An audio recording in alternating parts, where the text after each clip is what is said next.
और इस वक्त कराची में क्या सूरत हाल है, जान लेते हैं नुमाइंदा बोल न्यूज़ अब्दुल हसीब से। अब्दुल हसीब, बताइएगा सिक्योरिटी के क्या इकदाम किए गए हैं और वे आउट क्या निकाला गया है, किन किन इलाकों में कंटेनर्स लगाकर रास्ते ब्लॉक किए गए हैं?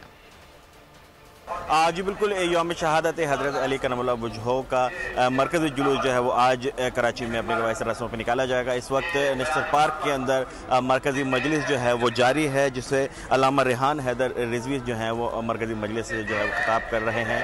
और बताया जा रहा है अब कुछ देर बाद गवर्नर सिंध भी यहाँ पर आएंगे और तमाम तर इंतजाम का मुआयना भी करेंगे और मजलिस में शिरकत भी करेंगे।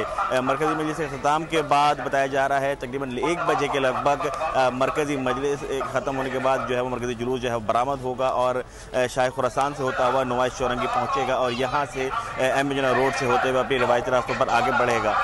नमाज ज़ोहरैन की अदायगी जो है वो इमाम बारगाह अली रज़ा पर अदा की जाएगी और जिसके बाद आईएसओ की जानिब से जो है वो एहतिजाजी मुजाहरा भी किया जाएगा और फ़लस्तीनियों से मज़लूम फ़लस्तीनियों से इज़हार यकजहती भी की जाएगी। उसके बाद ये जुलूस यहाँ से अपने रवायती रास्तों से, जिसमें एम जना रोड एक साथ सदर दवाखाना, लीगल चौक और दोबारा तिब्बत सेंटर और अपनी रवायती रास्तों से होता हुआ एम जना रोड से होता हुआ हुसैनिया ईरानिया इमाम बारगाह पहुँच अख्ताम पजीर होगा।